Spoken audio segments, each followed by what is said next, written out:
Yeah, who doesn't love free money where they don't have to pay interest or give equity or return back in any way? And so globally, hundreds of billions of dollars given by these governments. The US government gives over 10 billion, Canadian government gives over 3 billion. It's a cumbersome application process. Like with anything government, it's prone to frustrating audits and it takes a long time to get the money. Welcome to the Business Ownership Podcast, brought to you by Awareness Strategies, helping you navigate the waters between entrepreneurship and ownership. Hey there, peeps. This is Michelle Nedelec, and I'm super glad to have you here today because I have my most amazing guest, Lloyd. Lloyd, thank you so much for being here with us today. I am super excited. You attract the energy you give out, and you're super high energy. I love your glasses, and it matches with the shirt. What's the story? Well, normally I wear a pair of glasses where I don't have any reflections from the cameras, the lights, and all that kind of fun stuff. And my niece says to me, "Oh, Auntie, those are really kind of old-fashioned." Oh, really? Okay. So went searching for glasses and went, "Oh, these are fun." She goes, "Those are awesome." And I'm like, "Yes." And my spouse looked at me and went, "Really? You're going to wear those all the time?" And I went, "All the time. These are me." I wear this. I wear this all the time, and now people recognize me. But right. Your jacket, your glasses, and your hair all like are in sync. So it's awesome. Awesome. So tell everybody about you. Who are you? What do you do for business? Definitely. Accidental entrepreneur, accidental Wall Street Journal bestselling author. But I actually started my career in startups in Calgary out of my co-founder's spare bedroom on his futon. What we do is globally hundreds of billions of dollars are given in innovation funding for businesses.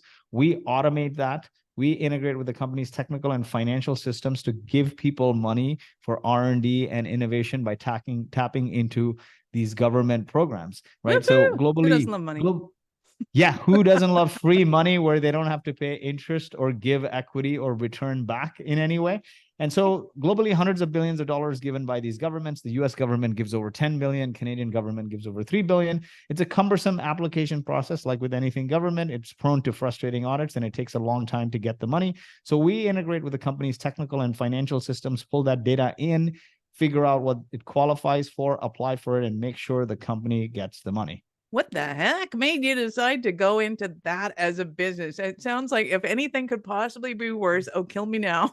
Like, let's get into paperwork and red tape. That sounds awesome.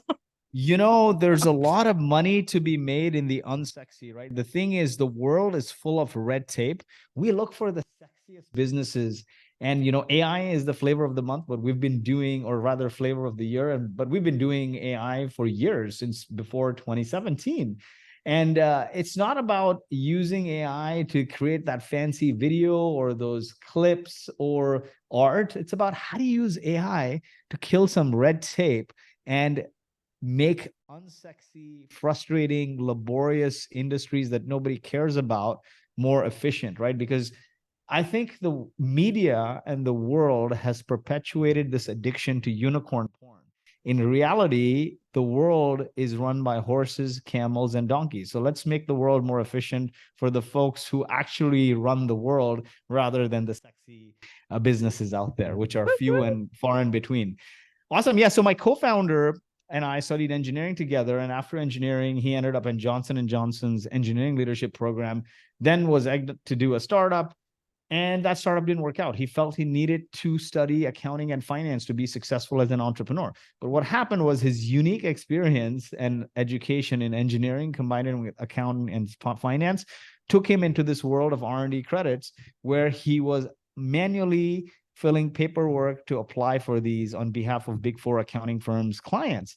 And he called me and said, "Man, this is broken. It's cumbersome. Sitting all day, all night, writing these applications, talking to companies, CTOs to figure out what they qualify for, the engineers, and write long reports and do financials, apply for the government. Then if the government audits them, we need to go back and forth with the government. There has to be a better way." And my journey into entrepreneurship was just as a function of, you know, you are the average of the 5 people you surround yourself with. After engineering, coincidentally, I ended up becoming a cold caller for a small startup, working alongside the founder. Then ended up working for another entrepreneur, doing a little bit of sales, marketing, product, and everything in between. And then transitioned from there, being a head of sales and marketing for another startup. And so when Alex called me, I'm like, you know, worked for a few venture-backed, funded startups that didn't do well. And so I'm like, I'm going to hedge my bets on myself. I had the risk appetite because I had been working alongside founders anyway. And, the saying is true. You become the average of the 5 people you surround yourself with. Awesome. So when it comes to AI and being able to do this, I'm assuming that the government still needs to have all of the boring answers that they wanted in the first place. They still need to have your P&L statements. They still need to know what you're doing, how you're doing it. So how do you break it down so that it becomes easier? Like, what is the AI function? So, in the early days, we were pulling this data manually, right? It exists in the system. So we're like, give us your financials, give us your payroll data, tell us what you did in R&D. Today, APIs exist. So you can pull it from their QuickBooks, and you can pull it from their payroll systems, and you can pull it from their project management systems. And then you get the structured data, which is zeros and ones from the payroll systems and accounting systems. And you get the unstructured data, which you pull from their project management systems. You need to normalize it so it's all mapped and it can be made sense out of. And then to normalize it, you write algorithms that actually take that and flatten it and can be made sense of. And then you analyze that data and figure out where it goes. And then you automatically fill out forms. I make it sound easy, but I can complicate it. Behind it, there's years of research and development that's gone. But the simple thing is you can automate any services business or digitize it because it's 4 steps, basically. You collect data. You may be collecting it manually, shoebox or email or Dropbox or Excel. And no, people, AI does not automatically go through your shoeboxes. It doesn't, but what AI will help you do, you don't even need AI for this, right? You can leverage third-party APIs, like even if you don't know how to build one, you can leverage so QuickBooks has an API. Atlassian, Jira, Monday, they all have APIs. Mm-hmm. Your payroll systems for the most have APIs, or you can leverage a tool like Zapier and build APIs to pull that data, and all you're doing is collecting that data. Now, once you've collected that data, then you have to normalize that data so it can be made sense of. Then you analyze it. And once you analyze it, then you're doing workflow, which is fill forms, do some action, right? And then eventually you leverage, right now you can leverage ChatGPT's tools to parse it, make sense of it, and to rewrite, to create, right? So you're not only now parsing through things, but you're not even regurgitating. You're actually creating new things. You can actually write science fiction. That's how far we've gone, right? Yeah, the world's full enough of science fiction right now. We need to hone it down a little bit. But when it comes to kind of this process, is there a certain size of company that needs to be there? Obviously, you want them on QuickBooks, you want them on Monday, you want them on, or something the equivalent of. But is there a certain size company that is ideal for you? Generally, you are spending in product development. So you got 2 or 3 engineers. Let's call it like 3 engineers. And, let's say the average engineer, I don't know what they get paid today in Calgary, but generally an average engineer is making $100,000. Let's say you're spending $100,000, $200,000 in product development. It's a good fit, right? Because if you're spending $200,000 in R&D that qualifies for these programs, you can get up to 64% back from the Canadian government, right? And that is, say, north of $120,000. That's good. That's great. Yeah. In Canada, I'm assuming most of that R&D and the product development needs to have an IT spin on it. But I know that in the States, that is not the case. There is a lot of money there to be. Not really, actually. In Canada, we have clients. Initially, we started with startups and tech startups, which was the bulk of our clients. But now we have clients in agriculture and manufacturing and oil and gas and construction. Wow. You know what's really interesting is every company is a tech company. Every company has some level of digitization. And today, with the proliferation of AI, and just, think about it. Yesterday's innovation always becomes tomorrow's commodity, right? So the internet was new, and we used to say .com companies. And now everyone has a .com, right? And we used to say social and mobile. We don't say that anymore. Almost every company has a mobile app or some mobile-friendly website. Almost every company is on social. And now we say AI company, right? But in the future, we won't say AI company either, because every company will have intelligence built into it, because it will be a function of doing business. To be efficient, I need to tech enable my business. So I think most companies have some level of technological innovation, and that doesn't have to be just software. It can be in any realm, but generally, if you have hardware innovation, you need to write software to drive that hardware. That's how it works. So, from New York Times and Calgary Herald to, we have to companies doing like geoduck farming, there is some level of innovation there. The innovation is not around like IT per se or software, but it's around, are you developing new products, technologies, or materials, or improving existing technologies, products, or materials? Are you overcoming challenges that can't be resolved with publicly available information? And you're going through a process of experimentation. If you like Google search the answer and it works the first time, then that is not qualify. But if you Google search the answer and it didn't work, and you had to go through some thought process, rinse, lather, repeat a couple of times, then that is considered technological advancement, technological experimentation kind of thing. So the technological word is relevant to your industry, right? In agriculture, your R&D and your advancement is not software. Although today there's a lot of agricultural companies that are leveraging GPS and leveraging software to make their lives better. But that doesn't mean that you're experimenting with new farming techniques is not innovation. Right. So I know that in Canada, there's also the Canadian Digital Adoption Program, which is for people that don't have any technology in their business, or don't have any, but they want to upgrade their technology, become more modern, figure out how to use modern technology in order to be able to become more efficient. And there's also the entertainment side of the world, that if somebody's into videos, documentaries, that kind of artistic expression, there's a bunch there. Do you work in either of those, or is it specifically in the tech development side?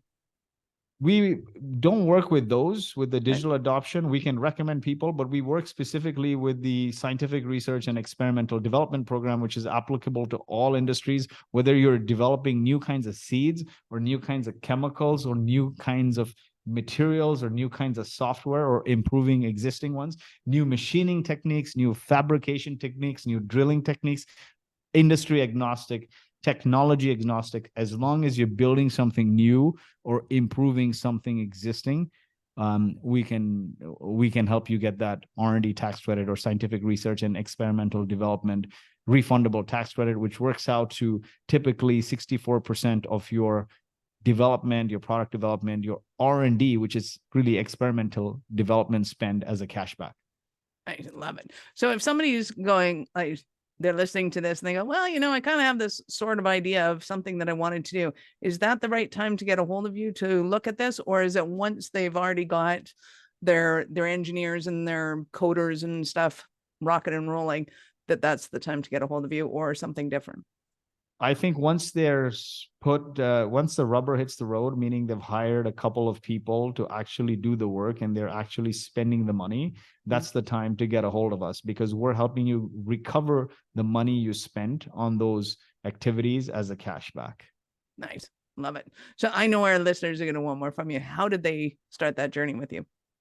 Definitely go to Boast.AI, Boast.AI, and you can request an assessment and someone will get in touch with you and talk to you. But if you want to follow content of mine, like I talk about business, I talk about community building, entrepreneurship, bootstrapping, all kinds of stuff, just go to my LinkedIn, Lloyed, last name Lobo on LinkedIn. Recently started Instagramming as well, so you can go to Lloyed Lobo. And then I wrote a book, which became a Wall Street Journal bestseller. It's called From Grassroots to Greatness: 13 Rules to Build Iconic Brands by Building Communities. It's on LloydLobo.com. All my podcast interviews will be there in the coming weeks as well, so check it out. Awesome. I love it. So the book, let's talk about that for a bit. Who's the ideal reader for that? It's entrepreneurs. It's generally entrepreneurs. So what my realization was is all my life I was piss poor and happy. Okay. And in 2020, late 2020, we sold like 52% stake in our company to a private equity firm, growth equity firm. And overnight, I became multimillionaire. And I actually end up hitting rock bottom and getting depressed and losing my identity. I left the day-to-day of the business that followed. I transitioned to the board. We have a great new CEO who used to be the CTO of a $10 billion company called Sage Intact. But I ended up depressed. And I went on soul searching, talking to shrinks, talking to people. I'm like, why did this happen to me? And what brought me to sanity and good health was a health and fitness community. And I said to myself, there's something here. Why did this happen? And as I started to research, I found that loneliness is the number one killer in the West. There's this concept of blue zones, which are the 5 places around the world where people live functionally until 100. Now, longevity without functionality is useless, but functionally to 100 is a big thing. These communities have 9 traits.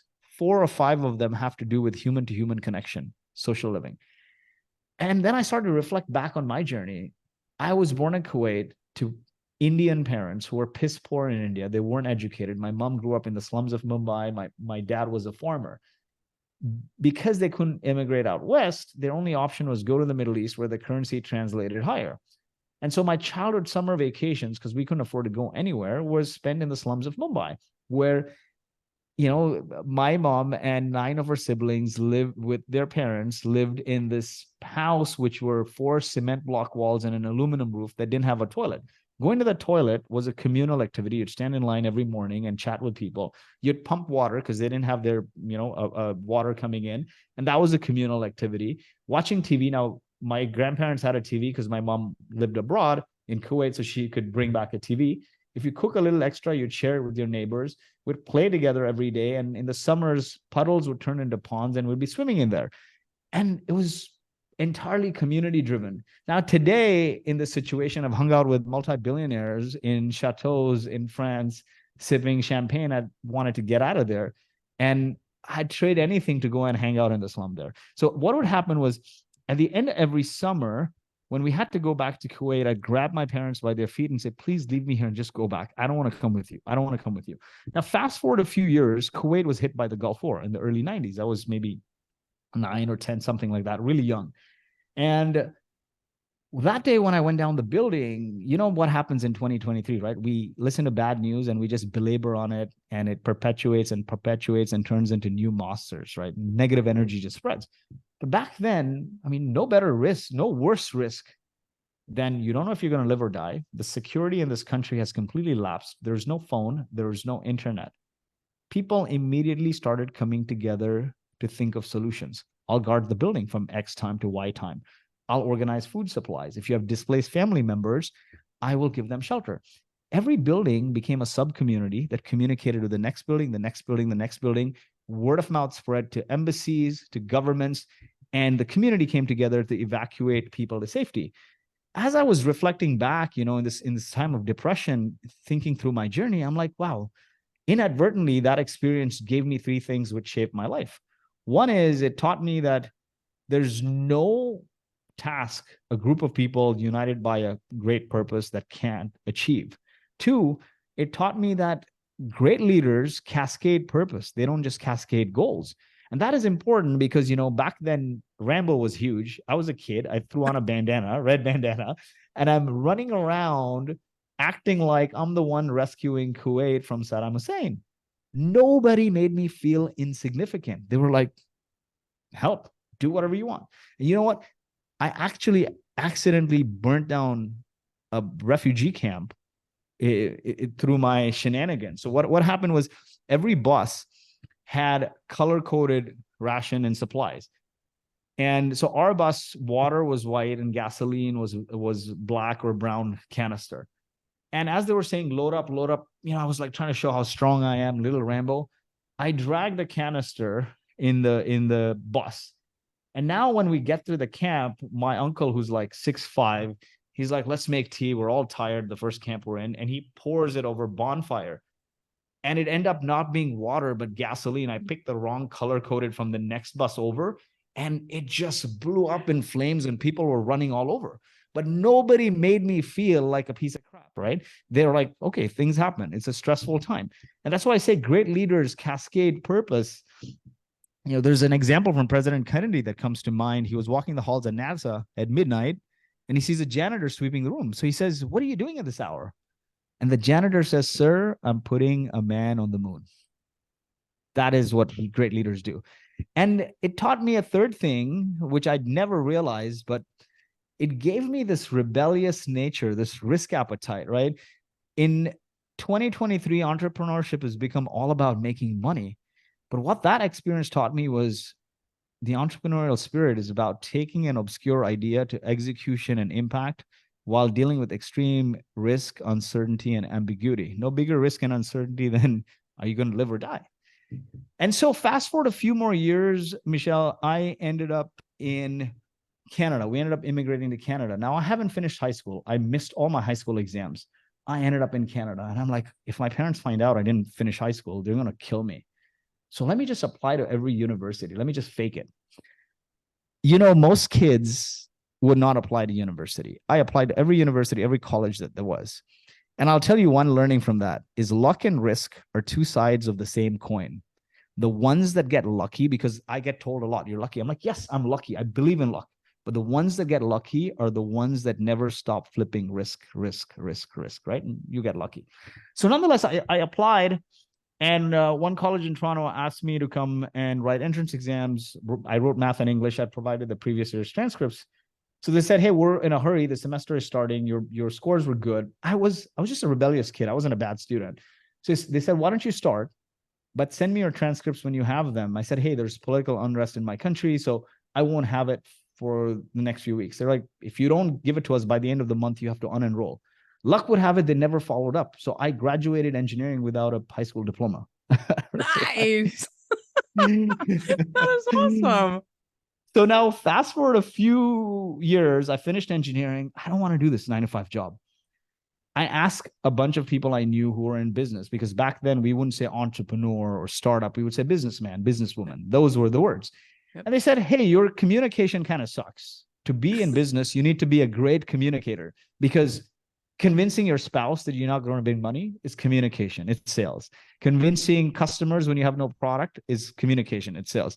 Convincing early employees to work on low pay, convincing investors, communicating with people to keep them on vision as you scale. It's all communication."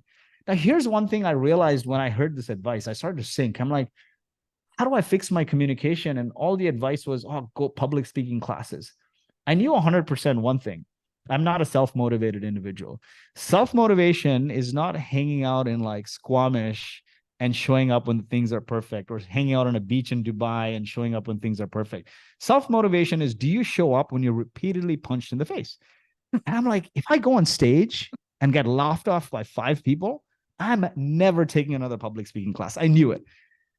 So I'm like, okay, self-motivation is not a thing. How do I fix this? Well, I realize now that if you want to learn something, don't look for motivation. Put yourself in the environment that will force you to do that something over and over again. So I started applying to sales jobs. Nobody would give this awkward engineer a sales job. Luck would have it, a small startup founder in telecom needed cold callers, and I took my first job in cold calling. First cold call I made, practiced 4 hours. I hung up the decision maker when the decision maker showed up. But I was surrounded by first-time cold callers. So we all encouraged each other, and I kept doing that day in, day out, and I got better at it. And then now my girlfriend at the time, now wife, gets into medical school in New Jersey. So I got to apply to New Jersey, jobs in New Jersey to be with her. So I started applying to jobs. No company's giving me a job, like engineer turned cold caller for a startup. Luck would have it, because I worked for a startup, some startup in New Jersey valued that startup experience. So I got a job in sales. I was super excited. There's the TN visa, right, between the US and Canada. You just show the employment offer letter at the border, you're in. I end up at that startup, and I'm like, man, this is not quite a sales job. Yeah. It's like, we don't have a repeatable, scalable product or a sales process or any marketing. So it's like, go on customer sites with our senior salespeople, understand their pain points, and write it down. Then translate those pain points into product requirements for the dev team so we know what to build. And then guess what? Also figure out marketing and collateral and website. And I'm like, shit. So now I can't quit, right? So think about it this way. If I was in Canada, I would likely quit. I'm on a TN visa that took me so long to get this job, and I wanted to be with this girl. And I kid you not, she's my wife. She's wonderful. I am everything I am because of her. She's so brilliant. She's an ER physician and a professor of medicine at Stanford. She got into medical school in second year of undergrad without MCATs. She manages the family. She manages the finances. She manages the kids. She does everything. I had only one job to do. After repeated failures, make one startup successful. She does everything else. So honestly, without her, I wouldn't have been here. So You're a that lucky bet paid off. man, my friend. Just saying. I am super, super, super lucky. My life is a series of lucks. And so because she believed in me and gave me the latitude, I didn't have to do anything. I didn't have to pay the bills at home until Boast was successful. And one day it did. But so I'm like, I wanted to be with her. So I'm like, I'm not going to quit. So I learned it. I learned it. Again, you see, it wasn't self-motivation. It was the environment. I was forced to do it. And then a couple of years of doing that, I got really good at it because think about it, as an early stage entrepreneur, what do you need to do? Talk to customers, figure out what to build, talk to developers, build marketing materials. You need to do a little bit of everything. So I learned to do that a little bit of everything. And my next job was head of sales and marketing. And that company wasn't doing well. The CEO was a little toxic. And so when Alex called me, I'm like, you know what? I've seen the risk appetite. So I jumped at the opportunity to work with him. But you know what's funny? Fast forward number of years, me and Alex did a couple of startups. We did an AI chatbot in 2013, 14 that failed.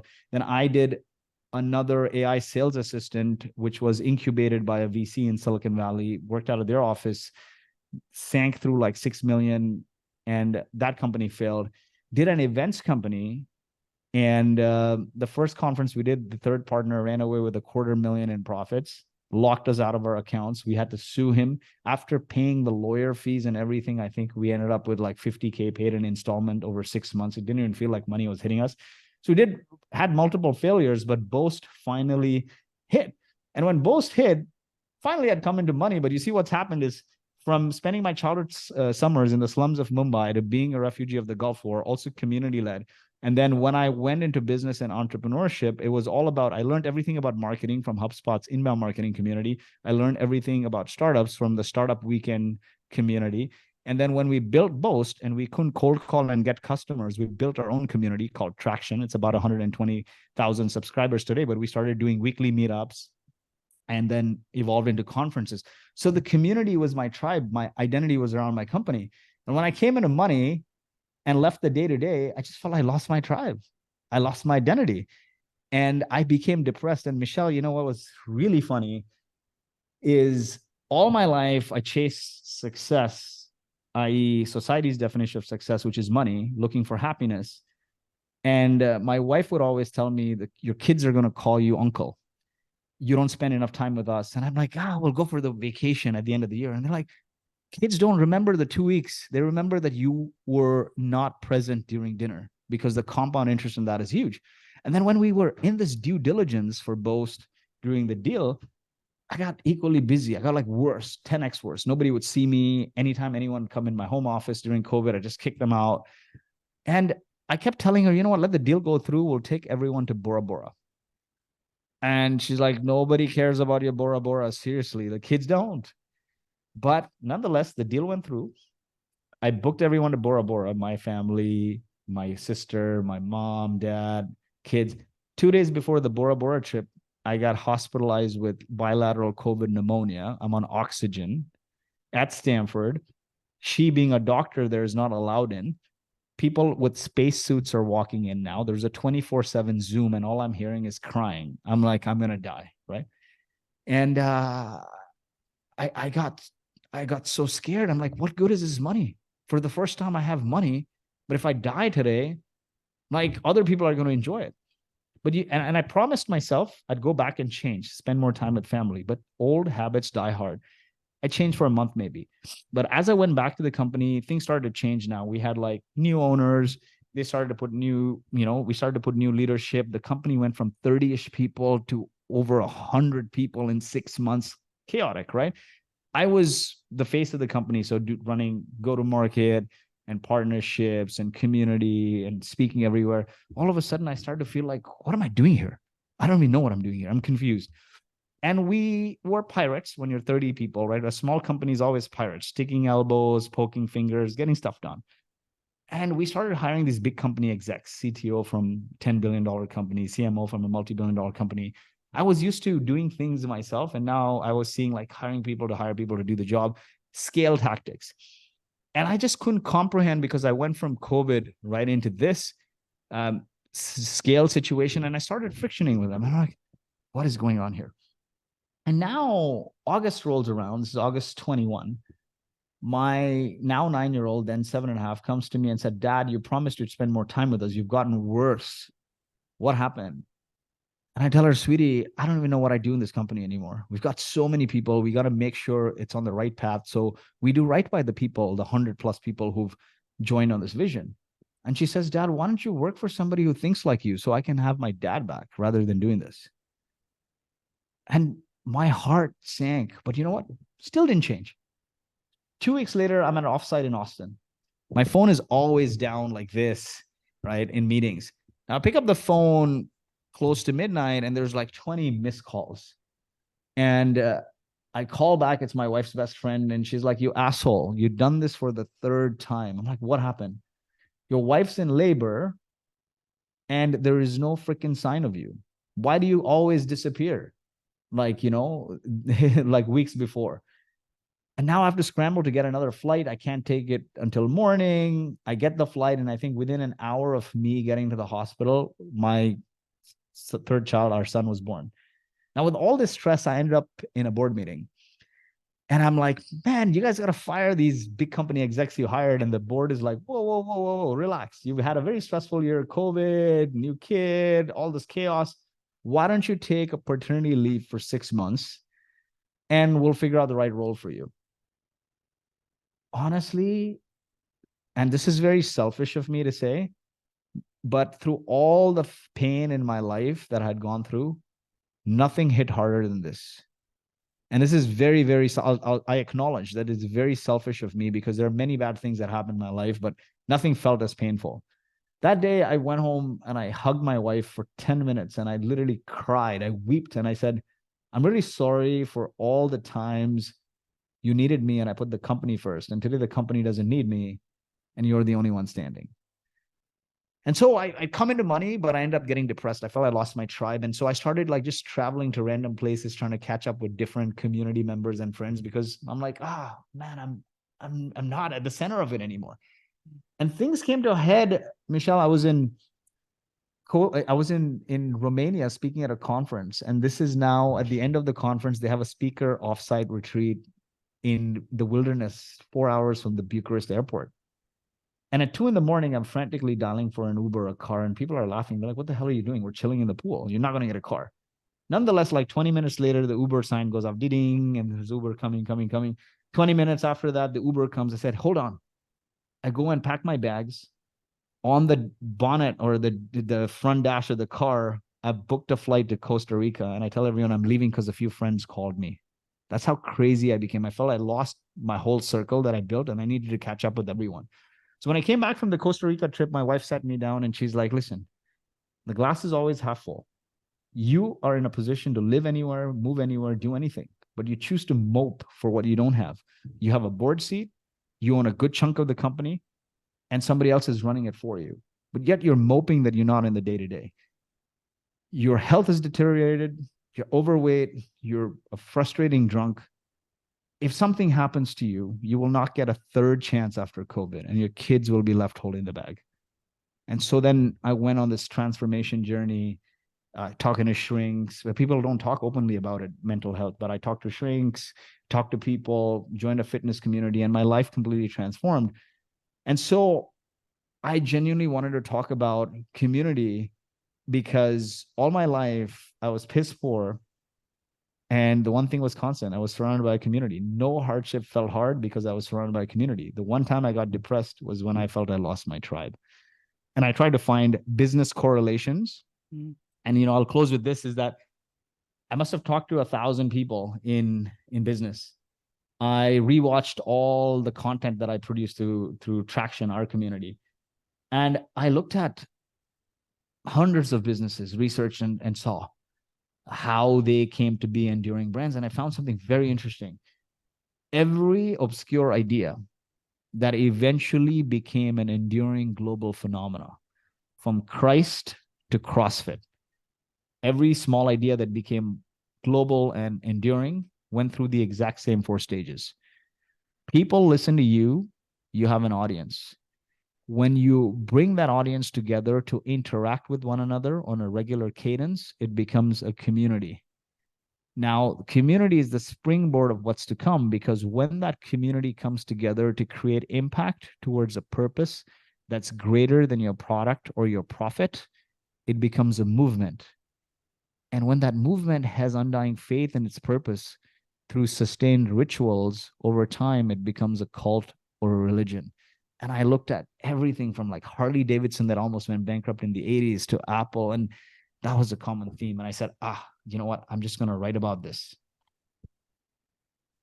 I love it. And what a great journey to be able to bring us on. And I appreciate it immensely. Lloyd, you have been absolutely awesome. Thank you so much for your time. I appreciate it. And I know how valuable it is.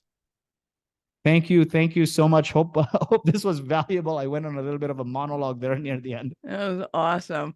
Awesome. And peeps, if you feel alone in business, which is definitely a thing, you are not alone, please connect with us. It is your mental health is far more important than any business decision you can ever make. It'll all work out.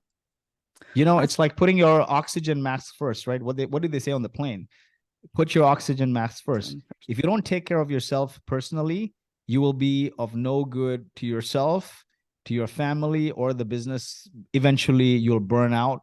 And I have so many entrepreneur friends who ended up in divorces, bad mental health. This is a common trend that nobody talks about because nobody wants to come forward and talk about it. And that's why I do this, because I'm like, if through my journey, even one person is encouraged or gets the inspiration to sort of speak what's happening and talk to people and surround themselves with positive people and change the way they are, or change their life around, I feel fulfilled.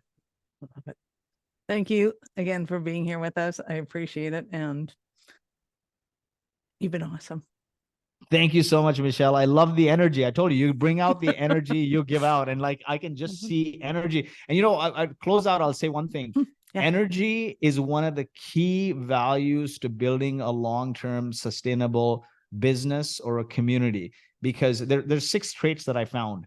There were common values, or rather values, to these enduring companies: connection, autonomy, mastery, purpose, energy, recognition. I call it the camper framework. If you have camper values in your company, your culture, you'll have happy campers. And so energy is a big part of it. Think about it.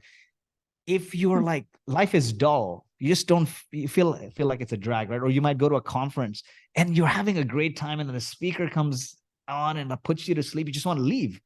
Energy is huge. Look at all the sustainable movements, brands, religions. It's energy. Energy keeps people there. So thank you so much for bringing that energy. I love it. Thank you again. Peeps, thank you for being here with us today. Be sure to subscribe to the show, share it with your friends, and connect with us if you're feeling alone, because you're not alone in business. This is a worldwide effort, and entrepreneurs are going to change the world. Are you running a business over 7 figures but still struggling with technology headaches? Pay attention, you do not want to miss this offer. This podcast episode is brought to you by Awareness Strategies, who is offering a custom-built digital adoption roadmap for anyone running a business over 7 figures who's wanting to grow their business in the next 5 years.